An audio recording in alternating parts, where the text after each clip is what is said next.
شريك له وأشهد أن محمدا عبده ورسوله لا نبي بعده. اللهم صل وسلم وبارك على سيدنا محمد وعلى آل سيدنا محمد. Amma ba'du, hadirin jamaah yang Allah Subhanahu wa taala, kita memasuki hari keempat ya. Tanggal 4 daripada bulan Dzulhijjah. Ini menandakan bahwa kita sebentar lagi akan memasuki atau merayakan hari raya Idul Adha. Di 10 hari pertama bulan Dzulhijjah itu adalah hari yang istimewa, yang mana Allah bersumpah dengan hari-hari tersebut di dalam surah Al-Fajr. A'udzu billahi minasyaitonir rajim, wal fajr wa layalin 'ashr. Demi fajar, demi waktu fajar, dan demi malam yang 10. Para ulama, di antaranya Imam Ibnu Abbas, itu menafsirkan wa layalin 'ashr di sini adalah 10 hari pertama bulan Dzulhijjah. Yang mana 10 hari pertama bulan Dzulhijjah memiliki keistimewaan di mata Allah. Bahkan dalam hadisnya Rasulullah SAW menyatakan tidak ada amalan yang paling Allah cintai selain amalan di 10 hari pertama daripada bulan Dzulhijjah ini. Maka perbanyaklah membaca takbir, membaca tahlil, dan membaca tahmid. Maka Rasulullah menyuruh kita untuk banyak-banyak berzikir kepada Allah, membaca takbir, tahmid, dan juga tahlil.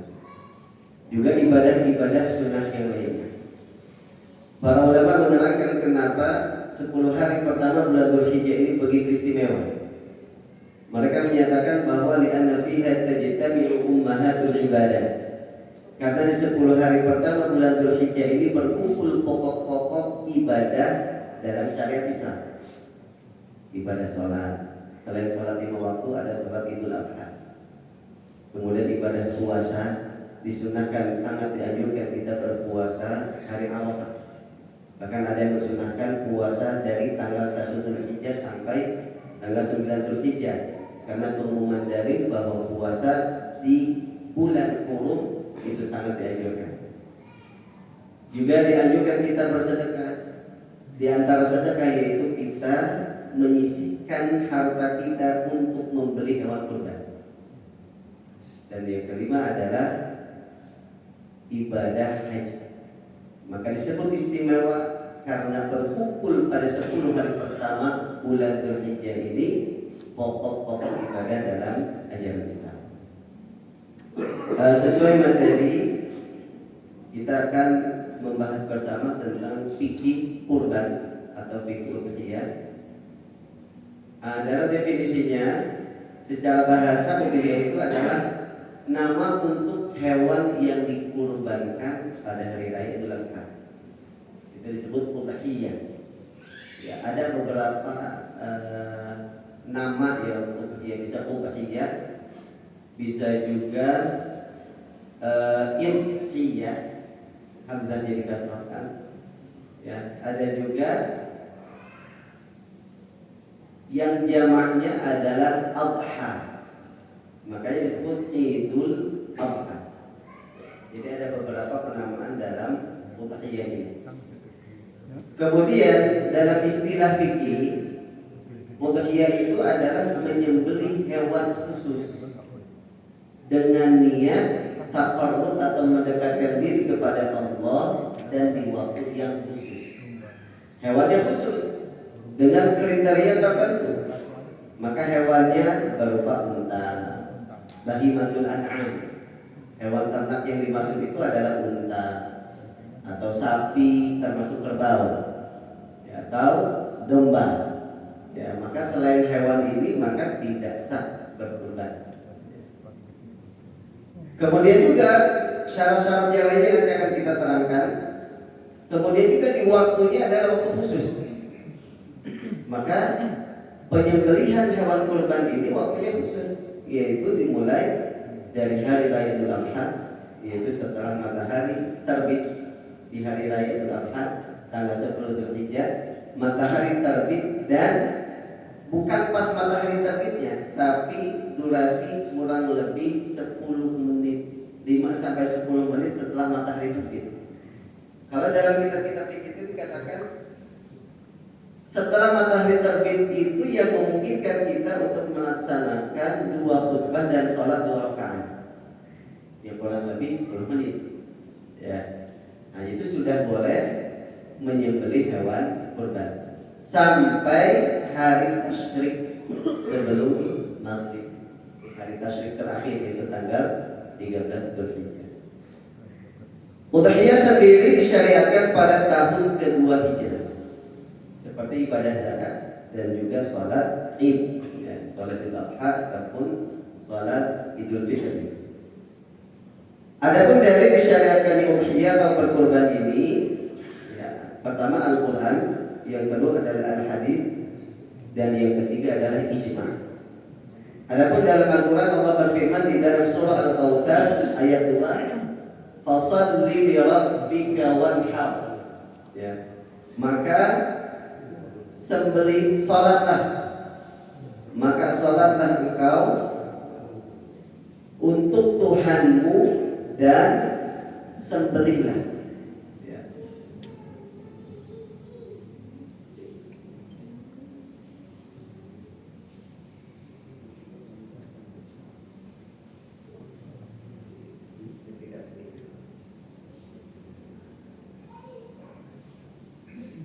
Jadi dari yang pertama adalah firman Allah dalam surah Al-Kautsar,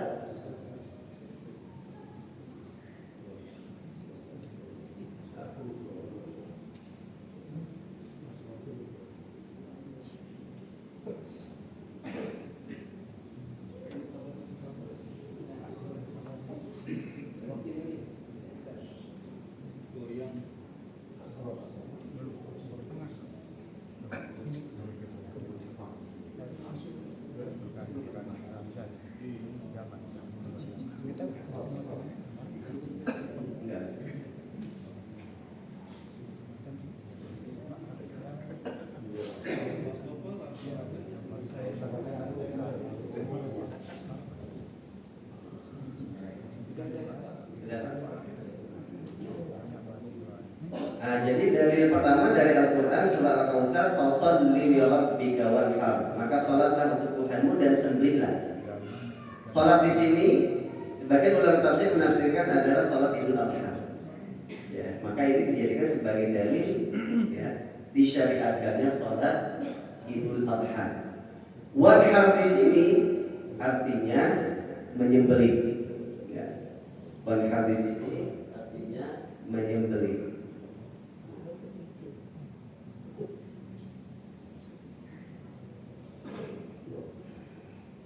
Baik, kemudian dalil yang kedua adalah surah Al-Hajj ayat 36. Allah berfirman, "Wal budna ja'alnaha lakum min sya'airillah." Dan unta-unta itu kami jadikan untukmu sebagai bagian dari syiar agama Allah. Dan budna di sini unta. Maksudnya adalah hewan ternak. Kemudian dalil dari hadis, ada beberapa hadis diantaranya adalah tidak ada amalan yang lebih baik yang dilakukan oleh manusia pada hari Idul Adha selain berkurban. Jadi amalan yang paling terbaik pada hari raya Idul Adha adalah berkurban. Kemudian Rasulullah pun menyatakan sesungguhnya hewan kurban itu akan datang pada hari kiamat dengan tanduknya, kukunya dan bulunya, dan sungguh darahnya akan diterima oleh Allah sebelum jatuh ke bumi. Artinya ketika sebelum disembelih saja, ya, itu sudah diterima kurbannya ketika memenuhi syarat. Maka lakukanlah yang terbaik untuknya untuk berkurban tersebut, atau maka berbahagialah dengan berkurban. Jangan sampai kita terpaksa berkurban, karena ini adalah ibadah yang terbaik yang bisa kita lakukan pada hari raya Idul Adha dan di hari tersebut. Adapun ijma adalah semua umat Islam, ulama umat Islam sepakat bahwa disyariatkan berkurban bagi umat Islam. Adapun hikmah berkorban seperti yang dikutip dari kitab Al-Fiqh Al-Islami wa Adillatuhu. Yang pertama, korban itu sebagai rasa syukur kita kepada Allah atas nikmat-nikmat Allah yang begitu banyak. Di dalam ayat-ayat Allah mengatakan wa in ta'uddu ni'matallahi la tuhsuha. Tidak akan terhitung kalau kita mau menghitung nikmat Allah. Maka saking banyaknya nikmat Allah ketika Allah meminta, ya, Allah meminta kepada kita atau memerintahkan. Allah memerintahkan kepada kita untuk menyisihkan sebagian harta kita untuk dijadikan sebagai hewan kurban, ya, maka itu adalah sebagai bentuk rasa syukur kita. Yang kedua adalah untuk menghapus dosa-dosa kecil karena perbuatan dosa kita, ya, atau karena adanya kekurangan dalam menjalankan perintahnya. Ya, kita mungkin dalam beribadah banyak kekurangannya, Pak. Ya, dalam ibadah saja kita kadang banyak kekurangannya. Dalam sholat kadang yang khusyuknya paling berapa persen kan gitu.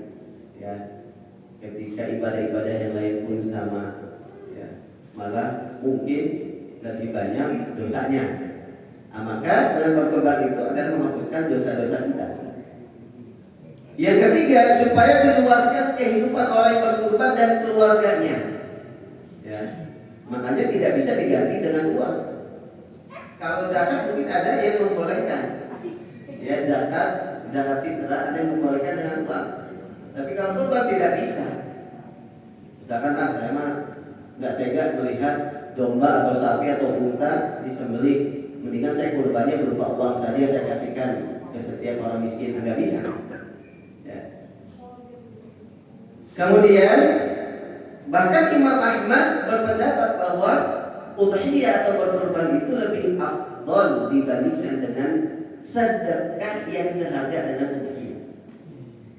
Misalkan harga kambing 3 juta, misalkan kita sedekah 3 juta, bahkan lebih besar. Maka menurut Imam Ahmad lebih baik berkorban, karena korban itu waktunya khusus. Kalau sedekah itu kita kapan pun bisa. Selain di waktu berkorban pun kita bisa. Berikutnya adalah hukum berkorban. Para ulama berbeda pendapat. Imam Abu Hanifah dan juga pengikutnya ulama mazhab Hanafi itu berpendapat bahwa udhiyah hukumnya wajib setiap tahun bagi orang yang mukim. Berarti bagi orang yang musafir itu tidak wajib, ya. Dan juga bagi yang mampu. Berarti orang yang tidak mampu itu tidak wajib. Juga nanti standar mampu menurut Imam Abu Hanifah ini agak tinggi, yaitu 200 dirham. Ya, sama dengan nisab zakat, ya, zakat perak. Ada juga ulama dari kalangan mazhab Hanafi ini, yaitu dua murid Imam Abu Hanifah, yaitu Abu Yusuf dan Muhammad, itu menyatakan bahwa hukum udhiyah itu sunnah muakkadah. Ini sama dengan pendapat ulama yang lain dalam mazhab lain. Sedangkan ulama yang lain, udhiyah itu hukumnya sunnah muakkadah, sehingga makruh bagi orang yang mampu tidak berkorban. Jadi kalau kita mampu berkorban kemudian kita tidak mampu, itu mampu. Nah, kalau menurut Imam Abu Hanifah berarti dosa, karena hukum berkorban dihukumi wajib bagi orang yang mukim dan orang yang mampu. Kemudian hukum berkorban bisa dihukumi wajib menurut ulama selain Imam Abu Hanifah, yaitu ketika dia bernadar. Jadi aslinya menurut mayoritas ulama hukum berkorban itu sunnah muakkadah, tapi bisa dihukumi wajib ketika dengan nadar. Misalkan kita bernadar, ya Allah, tahun ini saya bernadar untuk berkorban. Yang tadinya hukum kurban itu sunnah muakkadah, maka menjadi wajib. Dan kurbannya pun nanti menjadi kurban wajib. Ataupun berubah menjadi wajib hukum berkurban ketika kita memiliki hewan kurban berupa sapi atau unta ataupun domba yang memenuhi syarat, kemudian kita mengatakan saya akan berkurban dengan hewan ini. atau ini adalah hewan kurban saya, maka hukum kurban menjadi wajib. Kemudian batasan mampu berkurban tadi menurut Imam Abu Hanifah itu wajib bagi yang mampu dan yang mungkin. Begitupun bagi ulama yang lain disunnahkan sunnah muakkadah bagi yang mampu. Nah, yang dianggap mampu itu yang seperti apa? Yang dimaksud mampu di sini menurut Hanafiyah, ulama mazhab Hanafi adalah orang yang memiliki 200 dirham. Satu dirham itu kurang lebih 2,975 gram. Atau 200 dirham itu kurang lebih 595 gram yang merupakan nisab zakat. Ya. Menurut Malikiyah, ulama mazhab Maliki, orang yang bisa mencukupi kebutuhan pokok selama 1 tahun dan mempunyai uang lebih yang cukup untuk beli kurban, kalau mampu untuk berhutang maka dia bisa berhutang. Jadi kalau menurut Malikiyah itu, misalkan kebutuhan pokok dia dan orang yang wajib dia nafkahi, anak istrinya selama 1 tahun itu berapa? Misalkan sebulannya misalkan berapa juta, tinggal dikali 12 bulan. Dia cukup ada untuk 1 tahun ke depan. Kemudian bahkan dia punya uang yang lebih. Kelebihannya ini itu bisa diberikan untuk hewan kurban, maka orang tersebut dikatakan mampu berkurban menurut mazhab Maliki atau ulama mazhab Maliki. Menurut ulama mazhab Syafi'iyah atau ulama mazhab Syafi'i, standarnya lebih ringan. Orang dikatakan mampu berkurban ketika dia mampu mencukupi kebutuhan pokok. Kebutuhan pokok ini seperti makan, minum, tempat tinggal, kemudian juga pakaian. Hanya 4 hari, di hari raya Idul Adha dan 3 hari tasyrik saja. Lalu dia punya uang lebih setelah mencukupi kebutuhan selama 4 hari tadi, dia punya uang lebih untuk membeli hewan kurban, maka dia dianggap mampu berkurban. Kalau kebutuhan selama 4 hari misalkan 2 juta misalkan, lalu dia punya uang 10 juta, berarti sudah mampu. Karena harga kambing misalkan 3 juta sudah cukup. Ya, atau mau yang lebih gede misalkan 4 juta, 5 juta, sudah cukup. Dalam mazhab Imam Hambal, ya, Hanabilah, itu standarnya itu lebih ringan lagi. Ketika dia mampu untuk membeli hewan kurban, bahkan dengan cara meminjam berhutang, dengan syarat dia yakin dia akan mampu untuk membayar hutangnya tersebut, itu dikatakan mampu. Nah, jadi mungkin ya dengan standar ini hampir semua orang mungkin ya mampu gitu ya. Nah, cuman kan kadang orang berpikirnya nanti ini banyak orang yang hitungan sama Allah. Padahal Allah tidak pernah hitungan sama kita ketika memberi. Baik, hadirin jamaah dengan Allah Subhanahu wa taala. Nah, syarat hewan kurban pertama dari segi usia, domba itu genap 1 tahun. Ya, domba. Tapi ada ulama pun yang mengatakan kalau dombanya itu ketika usianya genap 6 bulan itu sudah boleh masuk bulan ke-7, itu sudah boleh. Ya, kalau disebut aja. Untuk kambing, ya itu genap 1 tahun. Ya, menurut ulama selain mazhab Syafi'i, menurut mazhab Syafi'i itu kambing pun harus 2 tahun sama seperti sapi. Kemudian untuk sapi itu genap 2 tahun, masuk tahun ketiga. Tapi menurut mazhab Maliki itu genap 3 tahun. Ya. Sedangkan untuk unta semuanya sepakat, genap usianya 5 tahun. Lalu bagaimana kita bisa mengetahui ini domba ini usianya sudah 1 tahun, ini sapi ini sudah 2 tahun, kemudian unta ini sudah 5 tahun? Memang yang utama adalah dari usia. Ya.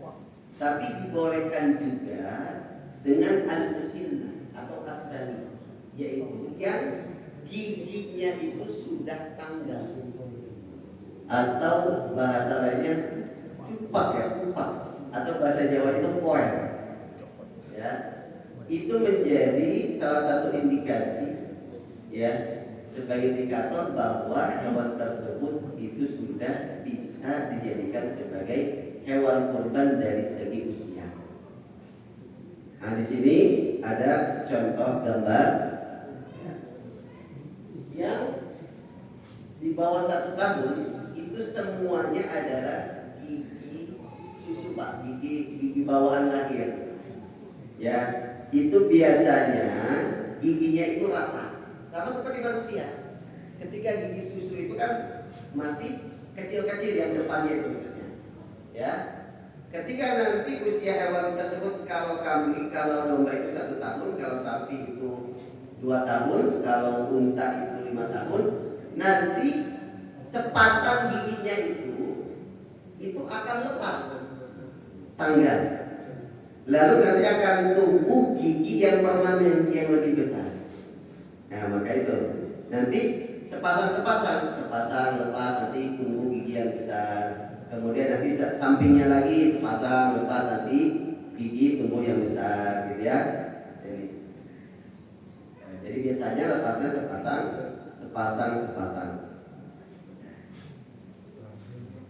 Nah, ini bahkan nanti kalau sudah semuanya, ya, dalam usia 4 tahun misalkan, nah itu gede-gede semua giginya, ya. Nah, jadi bisa dilihat dari giginya.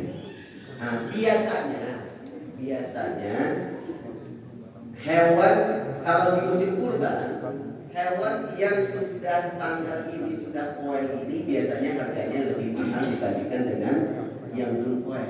Kenapa? Ya karena bisa dijadikan sebagai hewan kurban. Kalau yang masih belum poel, biasanya harga belinya itu lebih murah, ya, karena memang belum bisa dijadikan sebagai hewan kurban, belum sah. Nah, di sini contoh, gigi sapi di sini, ini belum musimna, atau giginya ini masih rata, masih gigi-gigi kecil, ya, berarti ini belum musim. Meskipun ada hewan, entah kambing, domba atau sapi, itu yang usianya sudah genap 2 tahun, tapi belum tanggal ada memang. Cuma harus berdasarkan pengakuan petani yang meliharanya. Ya, adik ipar saya itu di Boyolali itu pernah punya sapi kecil. Kemudian saya bilang, oh ini paling usia 1 tahun ya Mas. Loh, apaan? Saya melihara udah 2 tahun. Loh, emang udah poel? Saya cek kan, ini belum poel. Iya, belum poel, tapi saya melihara udah 2 tahun lebih katanya. Oh, berarti memang ada. Ya, ada sapi yang memang usianya sudah tua, sudah 2 tahun lebih, tapi memang giginya belum poel. Tapi harus berdasarkan pengakuan dari petaninya gitu, yang melihara. Yang lebih amannya memang cari yang giginya sudah poel itu, sudah tanggal dan menjadi gigi besar itu, ya.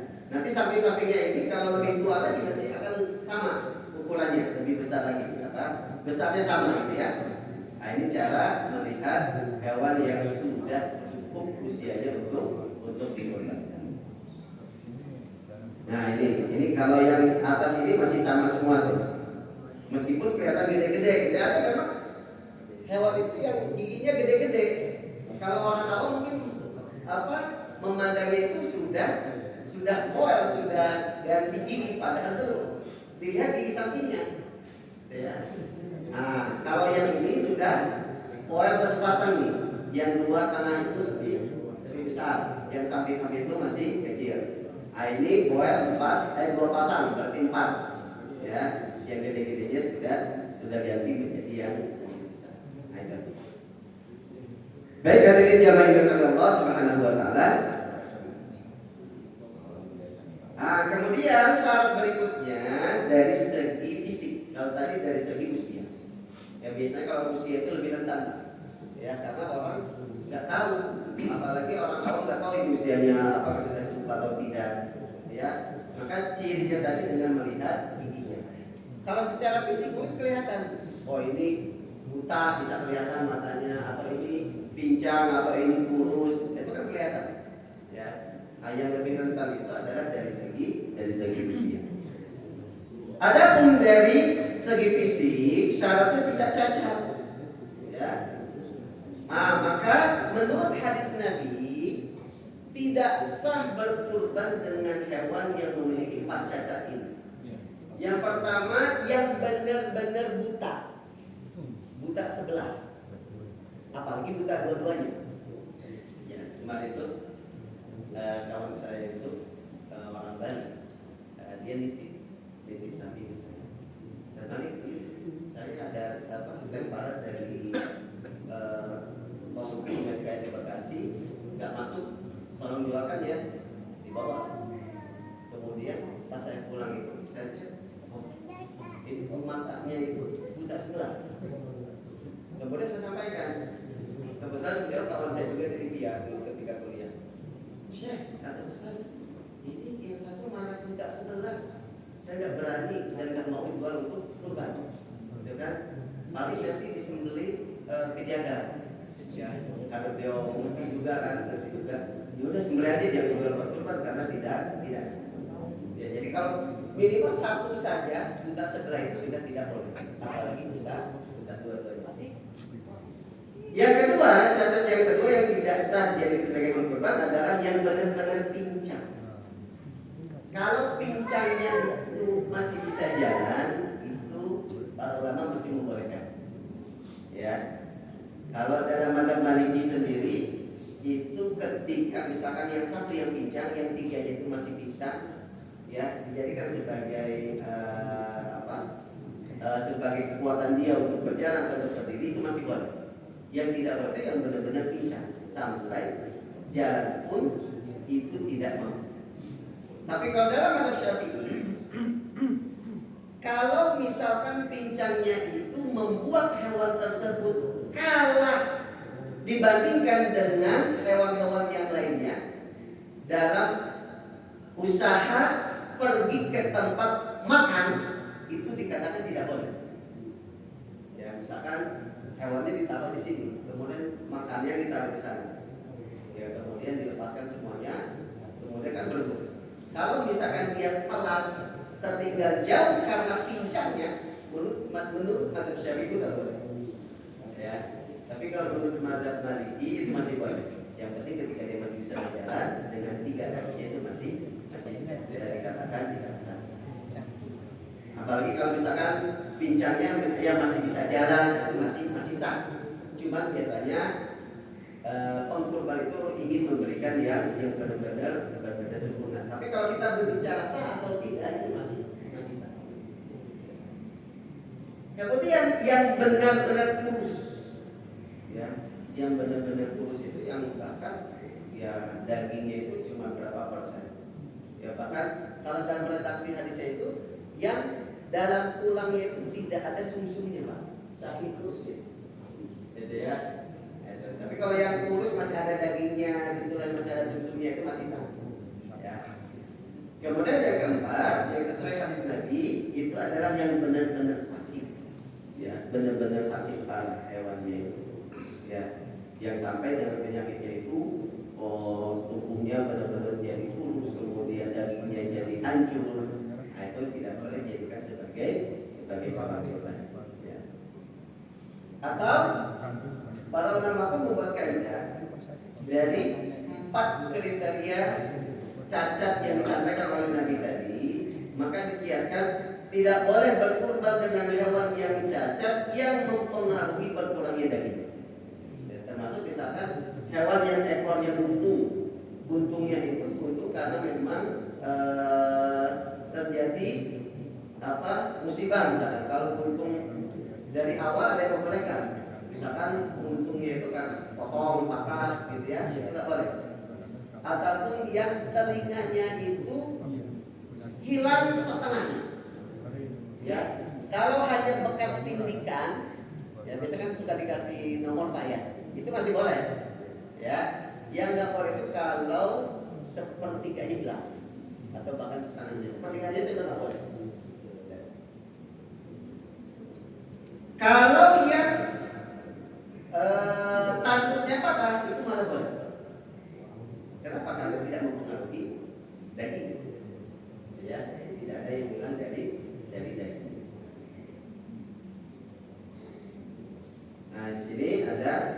sesuai yang sabda Nabi tadi, 4 cacat, ya. Ini diambil dari Himpunan ya, Kesehatan Muslim Indonesia. Ya, sama hadisnya tadi.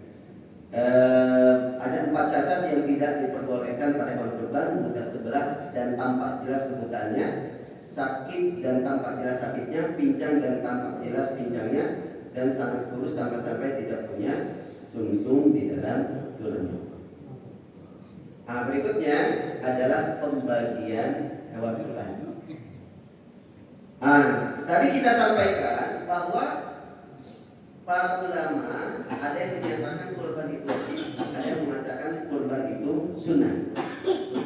Yang menyatakan hukum asli kurban itu sunnah pun itu menjadikan kurban itu yang aslinya sunnah menjadi wajib ketika dia bernazar atau ketika dia memiliki hewan ternak yang bisa dijadikan sebagai hewan kurban, lalu dia mengatakan saya akan berkurban dengan hewan ini atau ini adalah hewan kurban saya, maka hukum kurban menjadi wajib. Ya. Ketika kurbannya kurban sunnah, maka boleh dibagikan kepada siapapun. Ya. Boleh dibagikan kepada siapapun. Afdalnya, ya, itu dibagi sepertiga apa? Sepertiga untuk pengkurban. Ya. Kemudian sepertiga lagi untuk disedekahkan. Ya. Disedekahkan kepada fakir miskin. Ya, dan sepertiganya lagi dihadiahkan, diberikan sebagai hadiah. Kalau hadiah itu bisa kepada orang kaya, nggak masalah. Bahkan ada yang membolehkan diberikan kepada orang kafir, nggak masalah. Ya, karena sebagai hadiah. Ya. Nah, jadi afdalnya dibagi sepertiga tadi, sepertiga untuk pengkurban. Bahkan pengkurban pun sunnahnya, afdalnya itu memakan dari hewan kurbannya meskipun sedikit. Ya, untuk mendapatkan keberkahan dari hewan kurbannya. Adapun apabila hukum kurbannya itu wajib, ya, kurban wajib tidak boleh dimakan oleh pengkurban dan orang yang wajib dia nafkahi. Jadi kurban menjadi wajib ketika bernazar atau ketika dia punya hewan kurban yang sudah memenuhi syarat lalu dia mengatakan ini saya akan kurban dengan hewan ini, maka menjadi wajib tadi kan. Maka kalau kurbannya kurban wajib tidak boleh dimakan oleh pengkurban. Ya, misalkan di antara kita ada yang nadar nanti tahun depan kalau saya sehat atau kalau anak saya lulus di ini atau dapat rezeki apa saya nadar untuk kurban misalkan. Kemudian nadarnya ataupun hajatnya ini dikabul oleh Allah, maka dia wajib membayar nadarnya, berarti hukum kurban menjadi wajib baginya. Maka dia tidak boleh memakan hewan kurban miliknya. Ingat, hewan kurban miliknya. Kalau hewan kurban milik orang lain dia boleh. Ya, yang nggak boleh itu hewan kurban miliknya. Tidak boleh. Bukan hanya si pengkurban, juga orang yang wajib dia nafkahi. Siapa orang yang wajib kita nafkahi? Istri, anak-anak kita yang belum baligh ataupun yang sudah baligh tapi belum bisa mendapatkan hasil ataupun belum kerja, maka itu wajib kita nafkahi. Juga kedua orang tua kita ketika mereka berdua itu termasuk fakir miskin, itu wajib kita nafkahi. Ya, nah maka orang-orang ini tidak boleh memakan daging kurban milik kita. Ya, tapi kalau dari orang lain, ya silakan. Kalau bukan hewan kurban kita, maka boleh. Ya. Kemudian haram menjual bagian apapun. Ya, haram menjual bagian apapun dari hewan kurban. Dan tidak boleh dijadikan sebagai upah bagi jagal. Nah, ini biasanya ada beberapa panitia kurban biasanya udah nanti dia transaksi sama tawar menawar sama jagal, dan nanti per ekor sekian, nanti plus kamu dapat kakinya, dapat kepalanya, dapat kulitnya. Kalau itu dijadikan sebagai uang maka nggak boleh. Tapi kalau diberikan sebagai hadiah, sebagai sedekah, tidak masalah. Tapi kalau dijadikan sebagai upah bagian apapun dari hewan kurban tersebut, maka tidak boleh. Ya, saya kira pengkurban itu, ya, dia akan lebih memilih untuk nambah ongkos, untuk jaga daripada hewan kurbannya itu pahalanya berkurang kan gitu. Ya, nah makanya ya saya himbau kepada pengkurban pun harus ngerti, ya panitia itu hanya sebatas panitia saja gitu kan. Dia yang hanya mengelola saja. Ini mah diserahkan hewan kurbannya, nggak ngasih untuk biaya jaganya, biaya plastiknya, biaya distribusinya. Nah, ini harus diperhatikan juga. Ya, biasanya di beberapa masjid ditetapkan misalkan untuk satu ekor sapi biaya sampai pengiriman itu sekian, untuk kambing sekian per ekor. Ya, maka itu sah-sah saja kan, bagus seperti itu. Nah, jadi tidak boleh bagian dari hewan kurban itu dijadikan sebagai upah untuk jaga. Ya, begitupun tadi tidak boleh dijual. Ya, biasanya ini kulit, karena memang bingung. Ya, kulit itu bingung. Dia mau dicacah pun pasti akan keubah gitu ya. Ya mungkin solusi ya. Menurut banyak para itu solusinya ya diberikan kepada pengepul. Ya, bukan dijual. Ya. Ataupun kalau hemat saya bisa dengan akad seperti ini, misalkan diberikan, ya disedekahkan kepada seseorang. Nanti setelah disedekahkan terserah orang tersebut mau dia jual kayak mau apa terserah. Misalkan sedekahkan ke jaganya. Setelah itu jaganya mau jual ke pengepul ataupun mau diapakan terserah. Kalau sudah disedekahkan, maka itu menjadi hak milik si penerima sedekah. Mau dia manfaatkan, mau dia jual, itu bebas. Yang tidak boleh itu dijual oleh pengkurban ataupun panitia kurban sebagai wakil dari pengkurban. Ataupun misalkan pengkurbannya itu diminta ketentuannya nanti kulitnya diberikan kepada panitia si fulan ya. Nah, sebagai sedekah misalkan. Nanti sama panitia terserah, sudah milik dia, mau dia jual, mau dia manfaatkan terserah. Ya, tapi jangan dijual atas nama pengkurban atau atas nama. Baik hadirin jamaah yang dirahmati Allah Subhanahu wa taala. Kemudian sudah dalam berkurban, ketika masuk awal bulan Dzulhijjah, maka disunnahkan bagi orang yang sudah niat untuk berkurban, disunnahkan untuk tidak memotong kukunya, memotong rambut dan memotong apapun dari anggota tubuhnya. Ya. Berdasarkan sabda Rasulullah SAW, ketika kalian melihat hilal bulan Dzulhijjah, kemudian salah seorang di antara kalian hendak niat untuk berkurban, maka hendaklah dia menjaga dengan tidak memotong kukunya dan rambut dan juga bulu-bulu yang ada di ya. Menurut mayoritas ulama ini hukumnya sunnah, tidak sampai wajib. Artinya ketika misalkan kita memotong, kita sudah berkurban, kita memotong kuku kita, memotong rambut, berarti itu makruh. Tapi menurut mazhab Hambali itu wajib. Berarti kalau kita melanggar, nah itu kita melakukan sesuatu yang diharamkan. Tapi menurut mayoritas ulama ini sunnah. Ya. Nah, maka kecuali kalau dalam keadaan darurat. Misalkan kita lupa memotong kuku sebelum tanggal 1 Dzulhijjah. Kemudian sudah masuk 1 Dzulhijjah, sudah nggak boleh dimotong kuku, sedangkan saya sudah niat untuk berkurban. Setelah beberapa hari kita tambah panjang, kemudian luka, yang mana lukanya kukunya disobek. Kan kalau misalkan dibiarkan akan bahaya gitu Pak ya, kalau misalkan ketarik nanti kulit kita malah kena gitu kan ya, malah infeksi gitu. Nah, maka itu dibolehkan. Ya, tidak ada kemampuan untuk memotong dalam keadaan seperti itu. Ya. Baik.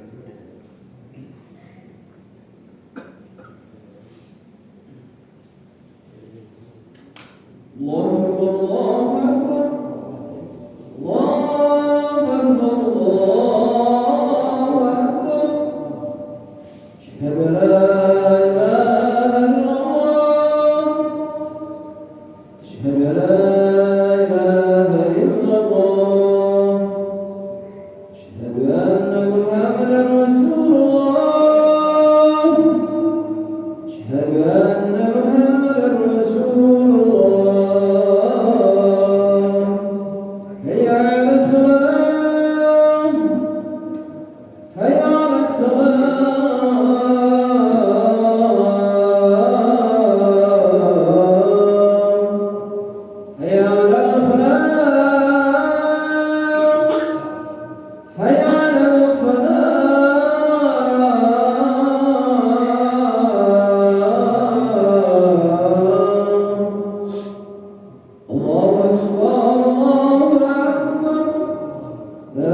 Kemudian sunnah berikutnya adalah menyembelih sendiri, tapi bagi yang mampu lah, ya. Jangan, wah saya pengen dapat sunnahnya, padahal dia tidak punya, ya, tidak punya kecakapan untuk menyembelih, ya. Nanti bahaya malah, ya. Nanti yang kena pisaunya bukan leher hewan kurbannya, malah tangannya, kan bahaya, ya. Nah, maka serahkan kepada ahlinya, ya, serahkan kepada ahlinya, atau menyaksikan penyembelihannya, ya, itu sunnah juga, karena berdasarkan sabda Rasulullah kepada putrinya Aisyah, wahai Aisyah, lihatlah, ya, penyembelihan yang berkorban milik, ya. Tapi, ya, ada misalkan kita kurbannya di daerah yang memang terpencil, nggak masalah. Jadi ada masalah yang lebih utama. Meskipun kita tidak mendapatkan sunnah melihat langsung, tapi bisa bertanya kepada orang yang menjadi wakil kita di sana, maka tidak masalah. Jangan kita kurban di pelosok, ya, tidak masalah. Misalkan ada yang ikut donasi kurban di Palestina, ya, maka tidak. Kemudian, bagaimana hukum kurban untuk orang yang sudah wafat? Jadi biasanya suka banyak yang bertanya, ya. Misalkan untuk orang tua kita, untuk istri kita, untuk anak kita, untuk kerabat kita yang sudah wafat. Ulama mazhab Syafi'i atau disebut Syafi'iyah itu menyatakan boleh jika si mayit berwasiat sebelum wafat. Nah, makanya nanti sahabat atau kita semuanya, ke anak-anak kita wasiat saja. Nanti kalau kamu punya harta lebih dan mau berkorban untuk bapak, nggak apa-apa, bapak izinkan, ya, gitu. Tapi kalau mampu gitu Pak, jangan sampai memberatkan, gitu ya. Jangan sampai memberatkan. Nah, nanti kalau bapak sudah meninggal, setiap tahun kurban untuk bapak, ya, itu memberatkan, kasihan. Kita kan nggak tahu bagaimana kondisinya setelah kita wafat, ya. Sebaiknya kita wasiat saja. Jadi kalau dia mau kurban aman, gitu kan, mau berkorban untuk kita, untuk yang sudah wafat, ya. Kemudian dan harus disedekahkan semuanya, ya. Kalau untuk yang sudah wafat, maka jika tidak berwasiat maka tidak sah. Ya. Kalangan ulama mazhab Maliki itu menyatakan makruh hukumnya jika mayit belum berwasiat. Tapi kalau mazhab Syafi'i tadi tidak sah. Kalau mazhab Maliki tetap sah, tapi makruh. Ulama mazhab Hanafi dan mazhab Hambali itu menyatakan berkorban untuk mayit sah, baik berwasiat ataupun tidak, ya, dan boleh dimakan, tidak harus disedekahkan semuanya, ya. Itu menurut mazhab Hambali, tapi menurut Hanafiyah haram juga untuk memakan kurban bagi orang yang telah meninggal. Baik, hadirin jamaah yang dimuliakan oleh Allah Subhanahu wa taala, itu saja ya kajian kita tentang ya fikih kurban, ya. Mudah-mudahan kita pun digolongkan oleh Allah termasuk orang-orang yang mampu, ya. Mungkin ya hampir semua di antara kita mungkin mampu gitu ya. Cuman tinggal keinginannya ada atau tidak, gitu ya. Nah, tadi sudah kita terangkan ya standar mampu menurut para ulama, ya mudah-mudahan kita pun semuanya termasuk orang-orang yang mampu. Bahkan tadi Imam Hambal menyatakan kalau misalkan harus berhutang pinjam dan dia yakin mampu untuk membayar hutangnya, maka dia termasuk dikatakan mampu. Baik hadirin jamaah Allah Subhanahu wa taala, mungkin sebelum diakhiri ada yang didiskusikan.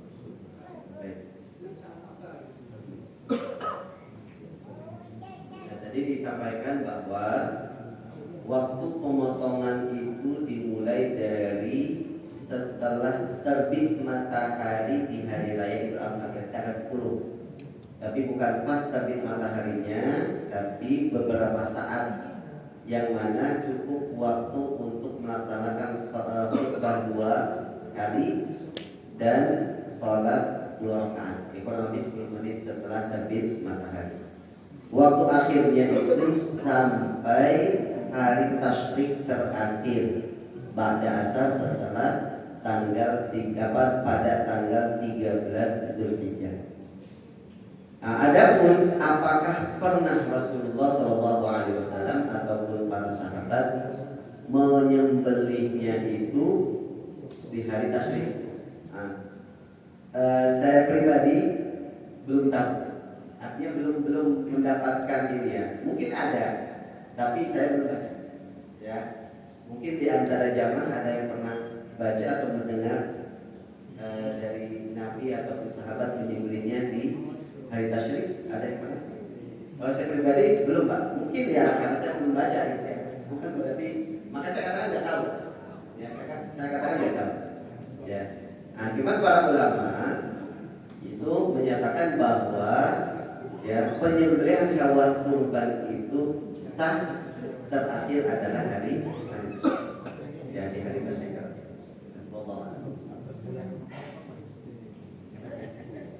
Assalamualaikum warahmatullahi wabarakatuh. Mengenai kulit itu Ustaz. Kalau kulit itu kan sebaiknya setelah ini disedekahkan ya. Nah, itu kalau di kampung-kampung itu kulit itu dimanfaatkan buat beduk di langgar-langgar juga gitu. Itu berarti kan bukan disedekahkan, itu berarti kan dipakai. Bagaimana Ustaz? Ya. Nah, jadi kulit itu terserah pengkurban. Yang penting tidak boleh dijual. Tidak boleh dijual dan tidak boleh dijadikan upah untuk jaga. Kalau dia mau berikan ke siapapun silakan. Ya. Setelah diberikan itu orang yang menerimanya itu mau dia jadikan apapun terserah. Bahkan dulu itu zaman dulu itu dijadikan sebagai kirbah itu seperti tempat minum yang terbuat dari kulit itu. Ya. Nah, maka tidak masalah misalkan dia sedekah kepada seseorang, pengurus masjid misalkan atau kepada siapa. Kemudian setelah itu yang menerima sedekahnya setelah itu kan milik dia. Setelah itu dia jual ke pengrajin beduk misalkan, atau dia jual ke kepada seseorang gitu, dijadikan beduk, maka tidak masalah. Yang penting dia tidak jual, ya, dia tidak jual dan dia tidak jadikan sebagai upah untuk bekerja. Baik, hadirin jamaah Allah Subhanahu wa taala, mungkin cukup kita akhiri dan alhamdulillah rabbil alamin. Subhanallah wa bihamdika asyhadu an la ilaha illa anta astaghfiruka wa atubu ilaik. Kurang lebihnya mohon maaf. Wassalamualaikum warahmatullahi wabarakatuh.